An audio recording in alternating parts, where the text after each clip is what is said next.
चाहे आप आशीषित हो चाहे आप नहीं हो, अगर उसका फेवर आप पे है तो मैं आपको बताना चाहता हूं क्या होगा आपके साथ। फेवर किसे बोलते हैं? फेवर का मतलब परमेश्वर की कृपा, उसका अनदेखा हाथ अगर आपकी लाइफ के ऊपर है। परमेश्वर ने कहा, अपने वचन में लिखा, पतरस कहता कि परमेश्वर और प्रभु यीशु मसीह की पहचान के द्वारा अनुग्रह और शांति तुम में बहुतायत से बढ़ती जाए। आज आपके पास जितनी आशीष है आप उसी के काबिल हो तो उतनी है। परमेश्वर आपको आपकी कैपेसिटी से ज्यादा नहीं देना चाहता, क्योंकि आप उसे संभाल नहीं सकते। इसलिए परमेश्वर ने कहा था, मैं दाखरस को पुरानी मशकों में नहीं भरूंगा जो नया होगा। नया दाखरस नई मशकों में भरा जाएगा और पुराना वाला पुराने में भरा जाएगा। ऐसा ना हो कि नया दाखरस जब पुरानी मशक में जाए वो उसे फाड़ दे, क्योंकि जो पुरानी मशकें होती थी वो चमड़े की होती थी और टाइट हो जाती थी। जब पुरानी होती थी लचकीली नहीं होती थी, और जब नया दाखरस उनमें डाला जाता था तो वो मशकें फट जाती थी क्योंकि वो लचकीली नहीं होती थी। परमेश्वर ने यह बताने की कोशिश की कि मैं तुम्हें नई आशीष तब तक नहीं दे सकता हूं जब तक तुम अपनी लाइफ को नया ना कर लो और ग्रहण करने योग्य ना बना लो। आज अगर फेवर, प्रभु की कृपा आपकी लाइफ के ऊपर नहीं है, आप जब वीजा लेने के लिए जाओगे आप गलत एजेंट के पास चले जाओगे। आप जब चर्च की जगह ढूंढने के लिए जाओगे आप गलत जगह चले जाओगे। आप अगर डॉक्टर के पास जाओगे तो गलत के पास चले जाओगे। और अगर उसका फेवर है सब कुछ राइट होगा आपकी लाइफ। कितने मेरी बात को समझ रहे हैं? परमेश्वर ने कहा, जब मेरी पहचान तुम में बढ़ेगी मेरा अनुग्रह तुम में बढ़ेगा। जब मेरी पहचान तुम में बढ़ेगी मेरी शांति तुम में बढ़ेगी। और जब अनुग्रह बढ़ेगा आपका दुश्मन चाहे कुछ भी कर ले आप अगले लेवल पे होंगे। आज आपकी डेस्टिनीज चेंज कर रहा है खुदावन। आज इस वचन को सुनते हीलिंग आप पे उतर रही, ब्रेक थ्रू आप पे उतर रहा है।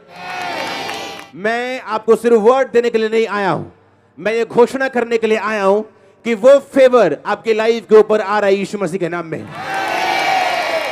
जो लोगों ने आपको नीची हालत में देख लिया वो गवाही के लिए था। परमेश्वर का आत्मा कहता ऊपर जा रहे हैं गवाही के साथ, आशीष के साथ। आमीन। अगर ऊंचा मैंने कहा ये आशीष आपकी। हालेलुया। आप तैयार हैं उसके फेवर को रिसीव करने के लिए? अगर उसका फेवर आपकी लाइफ पे नहीं, मैंने क्या कहा आपको, ये नहीं, सुनो, रिश्ता करना आपके हाथ में है, पर अच्छा पार्टनर वो फ्यूचर में हो या ना हो ये आपके हाथ में नहीं। हां, बिजनेस खोलना, पैसा इन्वेस्ट करना आपके हाथ में, क्या वो चलेगा कि नहीं ये आपके हाथ में नहीं। अगर आप बोलो कि अगर मेरे पास बड़े अच्छे मंत्री हों, बड़े अच्छे मैनेजर्स हों, मैं चला सकता हूं, तो इंडिया के कई बिलियनियर्स आज माइनस में आ चुके हैं। क्या उनके पास वो चीजें नहीं थी क्या? माइकल जैक्सन के पास कहते 12 डॉक्टर्स रहते थे 24 घंटे, उसकी चेकिंग होती थी दिन रात। अगर उसकी किडनी खराब हो जाए तो ऑलरेडी डोनर्स रेडी थे उसको किडनी देने के लिए। लीवर खराब हो जाए तो तैयार थे लोग लीवर देने के लिए, पहले से साइन किया हुआ था। क्या बचा पाए उसको? आप डॉक्टर के पास जाना आपके हाथ में, पर आपको उससे फायदा होगा कि नहीं ये परमेश्वर के हाथ में है। एक बिजनेस में जाना आपके हाथ में, लेकिन उससे निकलेगा क्या ये परमेश्वर के हाथ में। और जब परमेश्वर की पहचान आपको होती है, उसने कहा जहां कहीं तू जाएगा मैं तेरे साथ जाऊंगा। उसने कहा जो कुछ तू करेगा मैं तेरे साथ हूंगा, मैं तेरे हाथों के कामों के ऊपर मैं बरकत दूंगा। नबूकदनेस्सर को यह बात समझ आ गई। एक ऐसा राजा जो सबका मालिक था, जमीन पे आ गया, पागल हो गया, घास चरने लगा। और आपने एक बात नोटिस की, किसी ने उसके खिलाफ उठ के उसकी जगह राजा बनने की कोशिश नहीं की। पढ़ी है बाइबल?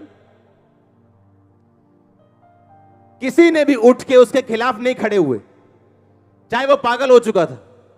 उनको अभी भी लगता था कि ये ड्रामा कर रहे हैं, ये देखने के लिए कि मेरे साथ कौन है या मेरे खिलाफ कौन है। जब परमेश्वर का हाथ आपकी लाइफ पे होता है तो सब कुछ सीधा चलता है। यहां तक कि आपकी मुसीबतें, आपके चैलेंज, आपकी चुनौतियां भी आपको सीधे रास्ते की ओर लेके जाती हैं और आपको स्ट्रांग करते हैं, मजबूत करते हैं, बड़े लोगों के सामने आपको लेके जाती हैं। लेकिन अगर परमेश्वर आपके साथ नहीं, इसलिए मैंने कहा आपको परमेश्वर की जरूरत है। जब आप आशीषित हैं नबूकदनेस्सर की तरह, तब भी जब आप आशीष का इंतजार कर रहे हैं, तब भी। हालेलुया। क्योंकि आशीष को लेके उसको गवाना, इससे अच्छा यह था कि आशीष आती ही ना,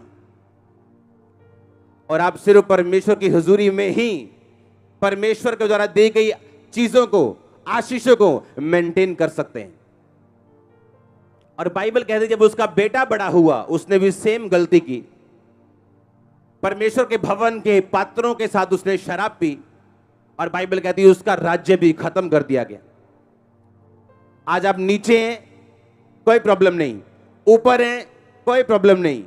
प्रॉब्लम यह है कि क्या परमेश्वर आपके साथ है या नहीं।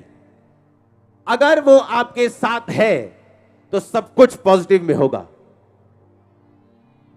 अगर आप रियल क्रिश्चियन हैं, रियल वन, और आप सही बुलाहट के रास्ते में हैं, आपको 100% कंफ्यूजन आएंगी। 100% आप कंफ्यूज होंगे, 100% आप ट्रबल में होंगे। पर एक टाइम आएगा जब परमेश्वर आपको छुड़ाएगा, क्योंकि वो आपके साथ है, और वहां से रास्ता निकलेगा जहां से आपको कोई उम्मीद नहीं। आज मैं आपको डिक्लेयर करने के लिए आया हूं, आपके रास्तों को मैंने निकलते हुए रेगिस्तानों में से पानी के जैसे, समुद्र के बीच में रास्तों के जैसे मैं निकलता हुआ देख रहा हूं। लेकिन मुश्किल यह है, क्या परमेश्वर मेरी लाइफ में है या नहीं। बस प्रॉब्लम यह कि क्या वो मेरी लाइफ में है या नहीं।